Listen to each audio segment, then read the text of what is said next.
giving needs to be something that people do freely, and they do it because they care about what they're giving to, and they care about the outcome of what that giving will accomplish.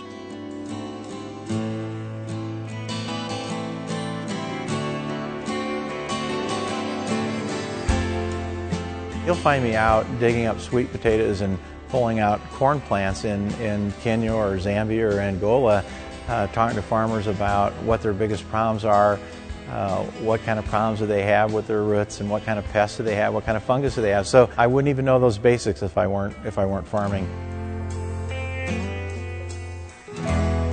I started as a photographer on my farm in Nebraska. I would see these great moon rises, and I would see foxes playing in the in the cornfield, and I thought, I really ought to be taking pictures of that. And then from there it just kind of evolved. The photography has driven me to go to places and do things and see things, to document them in a photographic way that I might not have really been driven to go to otherwise.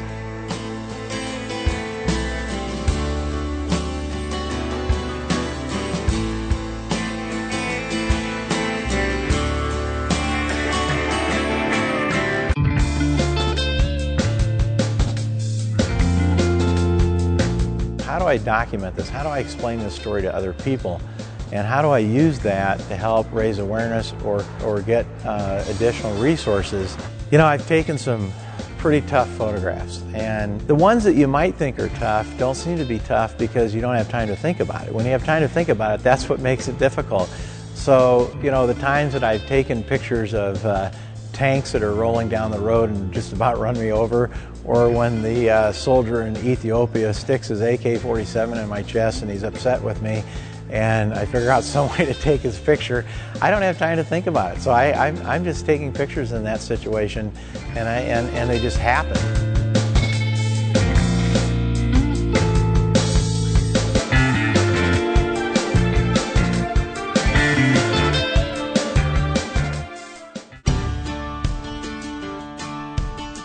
The Global Water Initiative, or GWI, was established in 1999.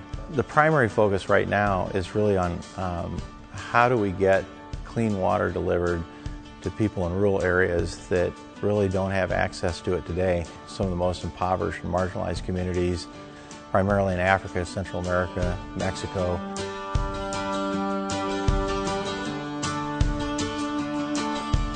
What I learned was that really addressing the water issues in rural areas, particularly in poor communities, involves a lot more than just drilling wells. It involves working with governments.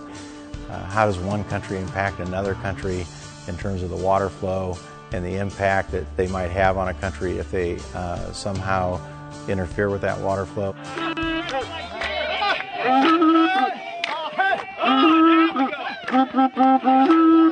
The most rewarding thing is the opportunity to see the results on an individual basis, and that's the most difficult thing to do, because we're always doing a $3 million project here or a $2 million project there, but those are numbers and they don't really translate into anything very personal. It's the individual stories, it's meeting the personal people. That's when it really pays off.